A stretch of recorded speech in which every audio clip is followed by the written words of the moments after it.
o reino da divina vontade em meio às criaturas. Livro do céu. As chamadas criaturas, a ordem, ao seu posto e a finalidade para a qual foram criadas por Deus. Por Luísa Picarreta. Volume 6. Capítulo 58. 6 de agosto de 1904. A privação é pena de fogo que acende, consome, aniquila, e sua finalidade é destruir a vida humana, para dar lugar à vida divina. Esta manhã me passei muito amarga pela privação de meu sumo e único bem. Era tanto a dor da privação que, encontrando-me fora de mim mesma, era tanta a pena da alma que a mesma pena lhe fornecia tal força que o que encontrava queria destruir como se fosse um obstáculo para encontrar seu tudo, Deus. E não encontrando-o, gritava, chorava, corria, mais que o vento. Queria transtornar tudo, pôr tudo de cabeça para encontrar a vida que lhe faltava. Ó privação, quão intensa é sua amargura! Sua dor é sempre nova, e porque é sempre nova, a alma sente sempre nova e acerbidade da pena. Minha alma sente como se uma só carne se separasse em tantos pedaços, e todos aqueles pedaços pedem com justiça a própria vida, e só encontrarão se encontrarem a Deus, mais que vida própria. Mas quem pode dizer o estado em que me encontrava? E, enquanto estava nisso, havia muitos santos, anjos, almas purgantes, fazendo-me coroa ao redor e impedindo-me de correr, compadecendo-me e assistindo-me. Mas para mim era tudo inútil, porque entre eles não encontrava aquele que era o único que podia mitigar a minha dor e restituir-me a vida. E mais gritava chorando: dize-me, onde eu posso encontrar? Se querem ter piedade de mim, não demorem em indicá-lo, porque não posso mais. Então, depois disto, saiu do fundo da minha alma.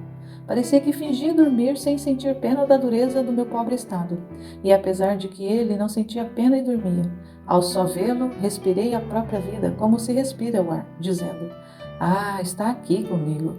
No entanto, não isenta de pena ao ver que nem sequer me punha atenção.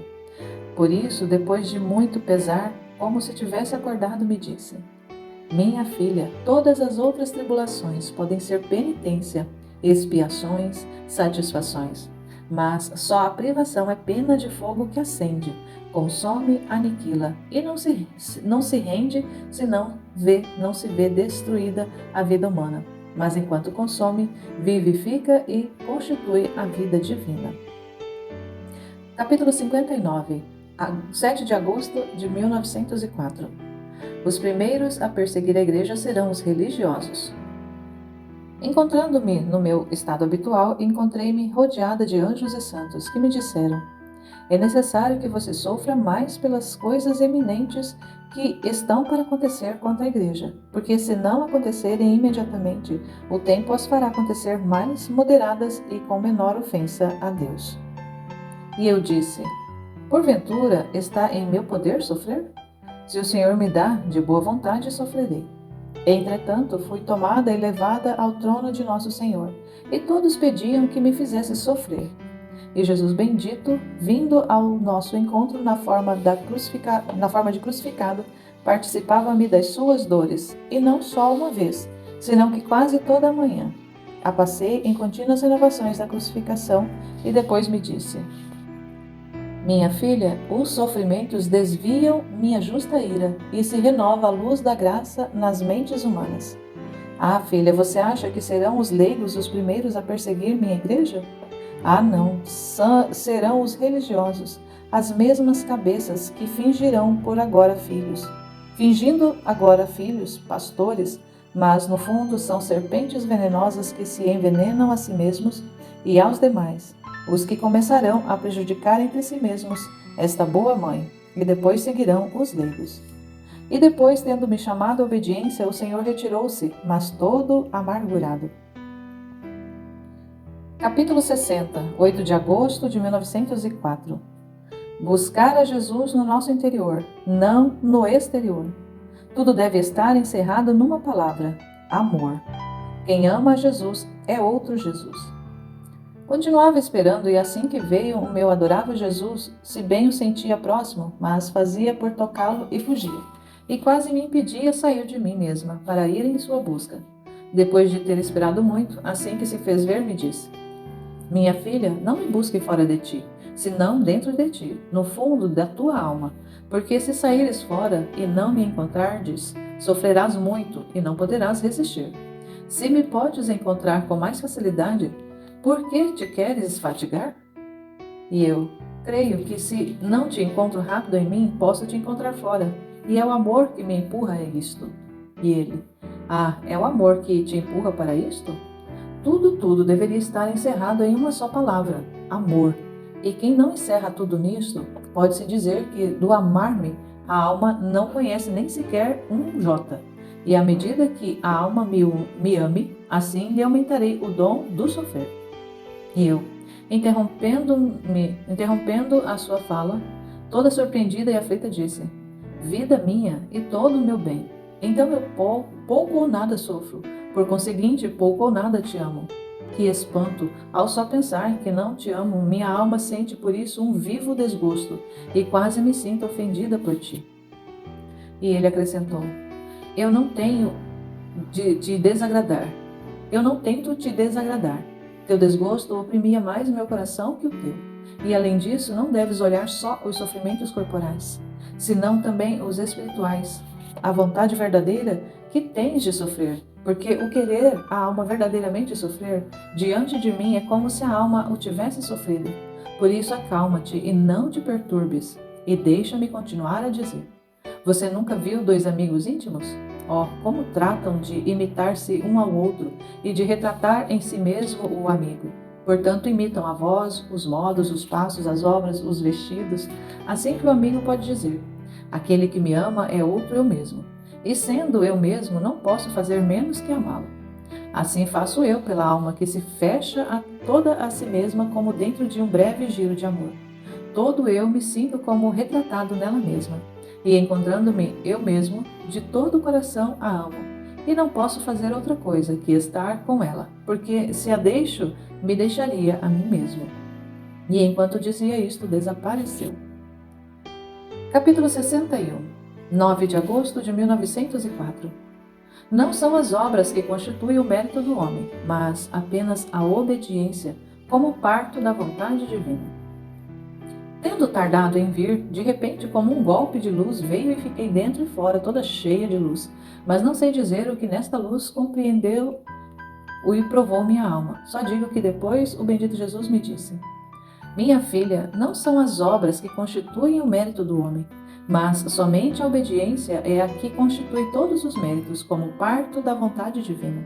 Tanto que tudo o que fiz e sofri no curso de minha vida, tudo foi parto da vontade do Pai. Por isso, os meus méritos são inumeráveis, porque todos foram constituídos pela obediência divina. Por isso, eu não olho tanto para a multiplicidade e grandeza das obras, mas a conexão que tem, diretamente à obediência divina, ou indiretamente à obediência de quem me representa. Capítulo 62, 10 de agosto de 1904. Deus sabe o número, o valor, o peso de todas as coisas criadas. Encontrando-me fora de mim mesma, encontrei-me girando nas igrejas, fazendo a peregrinação a Jesus sacramentado, com o anjo guardião, e tendo dito dentro de uma igreja: prisioneiro de amor, tu estás abandonado e sozinho, e eu vim fazer-te companhia. E enquanto te faço companhia, tento amar-te por quem te ofende, louvar-te por quem te despreza, agradecer por quem derramaste graças e não te rende o tributo do agradecimento, consolar-te por quem te aflige, reparar-te a qualquer ofensa. Numa palavra, tento fazer tudo o que as criaturas estão obrigadas a fazer-te, por teres ficado no Santíssimo Sacramento. E tantas vezes tento repeti-las por quantas gotas de água, quantos peixes e grãos de areia há no mar. Enquanto dizia isto, diante da minha mente puseram-se todas as águas do mar, e dentro de mim dizia: A minha vista não pode abranger toda a vastidão do mar, nem conhece a profundidade e o peso daquelas imensas águas, mas o Senhor conhece o número, o seu peso e medida. E ficava toda maravilhada. Enquanto estava nisto, o bendito Jesus me disse: Tola, tola que és, por que te admiras tanto? O que à criatura é difícil e impossível, ao Criador é fácil e possível, e inclusive natural. Acontece nisto como alguém que, olhando em um abrir e fechar de olhos milhões e milhões de moedas, diz para si: são inumeráveis, quem as pode contar? Mas quem os pôs naquele lugar, numa palavra pode dizer tudo. São tantas, valem tanto, pesam tanto. Minha filha, eu sei quantas gotas de água pus eu mesmo no mar, e ninguém pode me perder nem sequer uma só. Eu numerei tudo, pesei tudo e avaliei tudo, e assim de todas as outras coisas. Então, que maravilha que saiba tudo. Ao ouvir isto, deixei de me admirar, mas bem me admirei de minha loucura. Capítulo 63, 12 de agosto de 1904. O homem destrói a beleza com a qual Deus o criou. Continuava esperando quando, de improviso, me encontrei toda eu mesma dentro de Nosso Senhor. E da cabeça dele descia um fio luminoso, a minha, que me amarrava toda para ficar dentro de Jesus. Oh, como estava feliz de estar dentro dele! Por enquanto olhava, não descobria outra coisa que ele sozinho. E esta é minha máxima felicidade. Só Jesus e nada mais. Oh, como você está bem! Enquanto isso, me disse: coragem, minha filha, não vês como o fio da minha vontade te ata toda dentro de mim? Então, se qualquer outra vontade quer amarrá-lo, se não é santa, não pode, porque estando dentro de mim. Se não é santa, não pode entrar em mim. E enquanto dizia isto, via, e depois acrescentou: criei a alma de uma beleza singular, dotei-a de uma luz superior a qualquer luz criada. Não obstante, o homem destrói esta beleza na fealdade e esta luz nas trevas. Capítulo 64, 14 de agosto de 1904. A alma, quanto mais golpes da cruz a abatem, tanto mais luz adquire. Encontrando-me um pouco sofredora, o bendito Jesus, ao vir, me disse: filha amada minha, quanto mais atingido o ferro, mais brilho adquire, e mais que o ferro não tivesse ferrugem, os golpes servem para mantê-lo brilhante e sem pó. Assim que qualquer que se aproxima facilmente olha refletido naquele ferro, como se fosse um espelho. Assim a alma, quanto mais aos golpes da cruz a abatem, tanta luz adquire e se mantém limpa qualquer mínima coisa, de modo que qualquer que se aproxima se olha dentro como se fosse espelho, e naturalmente, sendo espelho, faz seu ofício, isto é, de fazer ver-se aos rostos se estão manchados ou limpos, se bonitos ou feios.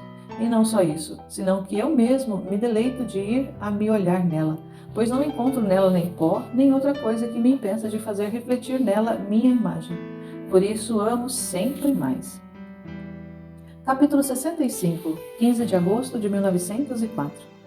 A melancolia é para a alma como o inverno às plantas. O triunfo da igreja não está longe. Esta manhã sentia-me muito oprimida e sentia uma melancolia que me enchia toda a alma. Parece que o bendito Jesus não me fez esperar tanto, e ao me ver tão oprimida me disse: minha filha, o que tem com esta melancolia? Não sabes tu que a melancolia é para a alma como o inverno para as plantas, que as despoja de folhas e as impede de produzir flores e frutos?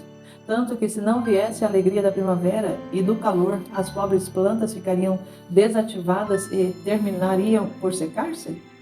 Assim a melancolia a alma a despoja da frescura divina, que é como chuva que lhe faz reverdecer todas as virtudes, a inabilita para fazer o bem, e se o fizerlo, cansativamente e quase por necessidade, mas não por virtude, impede-a de crescer na graça, e se não se agita com uma santa alegria, que é uma chuva primaveril, que dá um brevíssimo tempo o desenvolvimento às plantas, terminará por secar-se no bem. Agora, enquanto dizia isto, dentro de um relâmpago, vi toda a igreja, as guerras que devem sofrer os religiosos e que devem receber dos demais. Guerras entre sociedade, parecia uma briga geral. Parecia também que o Santo Padre devia servir-se de pouquíssimas pessoas religiosas, tanto para reduzir à boa ordem o estado da igreja, os sacerdotes e outros, como pela sociedade, neste estado de perplexidade. Agora, enquanto via isto, o bendito Jesus me disse: acreditas tu que o triunfo da igreja está distante? E eu: certo, quem deve pôr a ordem a tantas coisas transtornadas?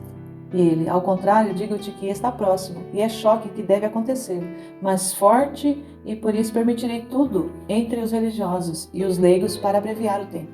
E neste choque, que trará um transtorno forte, acontecerá o choque bom e ordenado, mas em tal estado de mortificação que os homens se verão perdidos, e aí lhes darei tanta graça e luz para conhecer o mal e abraçar a verdade, fazendo-te sofrer também por este propósito.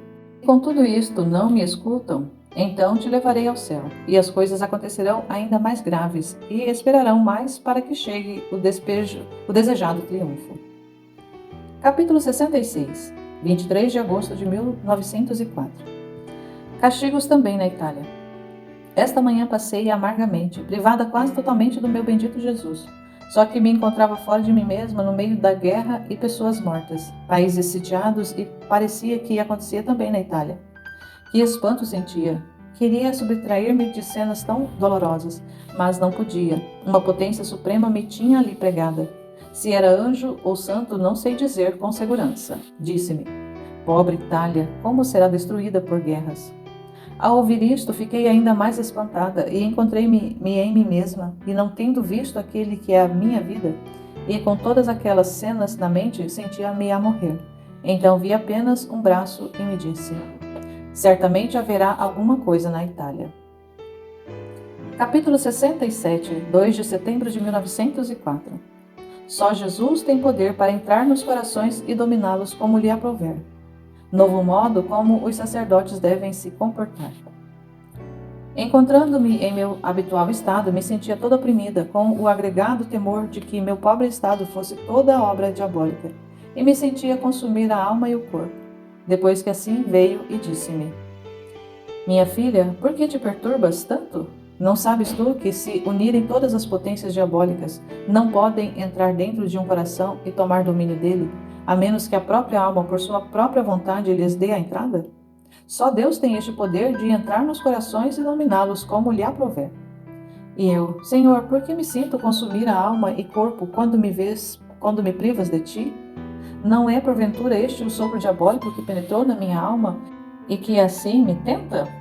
E ele: antes te digo que é o sopro do Espírito Santo, que soprando sobre ti continuamente tem sempre acesa e te consome por amor seu. Depois disto, encontrei-me fora de mim mesma e via o Santo Padre, assistido por Nosso Senhor, que estava escrevendo um novo modo como devem comportar-se os sacerdotes, e o que devem fazer e o que não devem fazer, para onde não devem ir, e impunha castigos a quem não se submeteria à sua obediência. Capítulo 68, 7 de setembro de 1904. A atenção para não cometer pecado. Suplique a dor do pecado. Estava pensativa por ter lido num livro que o motivo de tantas vocações frustradas é a contínua falta de dor do pecado. E como eu não penso nisto e só penso em Jesus bendito e no modo como fazê-lo vir, e de nenhuma outra coisa me ocupo, pensei entre mim que estava em mau estado. Depois, encontrando-me em meu estado habitual, o bendito Jesus me disse: minha filha, a atenção em não cometer pecado supre a dor. E ainda que alguém sentisse dor e que, contudo, isso cometesse pecado, sua dor seria vã e infrutífera. Enquanto a atenção contínua para não cometer pecados não só tem o lugar da dor, senão que força a graça e a ajudá-la continuamente, em modo especial, a não cair em pecado, e mantém a alma sempre limpa. Por isso, continue a estar atenta a não me ofender, nem minimamente, e isto suplantará o resto. Capítulo 69, 8 de setembro de 1904. O desalento mata mais almas que todos os outros vícios. A coragem faz reviver, e é o ato mais louvável que a alma pode fazer. Continuando o meu estado habitual, o meu adorável Jesus não vinha. Então, tendo esperado muito, me sentia toda desalentada e temia muito que esta manhã não viesse. Depois, assim que veio, disse-me: minha filha, não sabes tu que o desânimo mata mais almas que o resto dos vícios?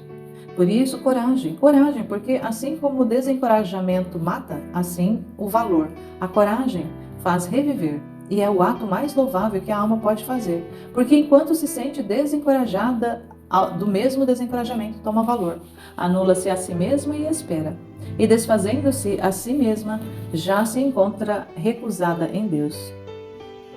Capítulo 70, 9 de setembro de 1904. Assim que a alma sai do fundo da paz, assim sai do ambiente divino. A paz faz descobrir se a alma busca a Deus ou por si mesma. Continuando o meu estado habitual, sentia-me perturbada pela ausência do meu adorável Jesus. Por isso, depois de ter esperado muito, veio e me disse: Minha filha, assim que a alma sai do fundo da paz, sai do ambiente divino e se encontra no ambiente ou diabólico ou humano. Só a paz é a que faz descobrir se a alma busca a Deus ou por si mesma. E se obra por Deus, ou bem por si mesma ou pelas criaturas. Porque se é por Deus, a alma não é jamais perturbada. Pode-se dizer que a paz de Deus e a paz da alma se entrelaçam juntas. E ao redor da alma se alargam os limites da paz, de modo que tudo se transforma em paz, mesmo as mesmas guerras. E se a alma está perturbada, ainda que fosse nas coisas mais santas, no fundo vê-se que não está Deus, senão o próprio eu ou qualquer fim humano. Por isso, quando não se sente em calma, sinta-se um pouco para ver o que há no fundo. Destrua-o e encontrará a paz. Capítulo 71, 13 de setembro de 1904. A verdadeira doação é ter sacrificado continuamente a própria vontade, e isto é um martírio de atenção contínua que a alma faz a Deus. Encontrando-me em meu estado habitual, depois de ter esperado muito, Jesus fez-se ver que estava apertado a mim, todo o meu coração entre as mãos, e, olhando-me fixamente, disse-me: Minha filha, quando uma alma me deu sua vontade, não é dona de fazer mais o que lhe agrada. De outra maneira, não seria verdadeira doação. Enquanto que a verdadeira doação é ter sacrificado continuamente a própria vontade àquele que lhe foi doada. E isto é um sacrifício de atenção contínua que a alma faz a Deus. O que você diria de um mártir que hoje se oferece a sofrer qualquer tipo de penas e amanhã se retira? Dirias que não tinha verdadeira disposição ao martírio e que um dia ou outro acabará por renegar a fé. O mesmo digo eu à alma que não me deixa fazer de sua vontade o que me agrada. Agora me dá e logo me atira. E lhe digo: dedique, filha, não está disposta a sacrificar-te, martirizar-te por mim? Porque o verdadeiro martírio consiste na continuação. Poderá dizer-te resignada, uniformada, mas não mártir. E um dia ou outro poderás acabar retirando-se de mim, fazendo de tudo um jogo de criatura. Por isso, está atenta e dá-me a plena liberdade de fazer contigo o modo que mais me agrada.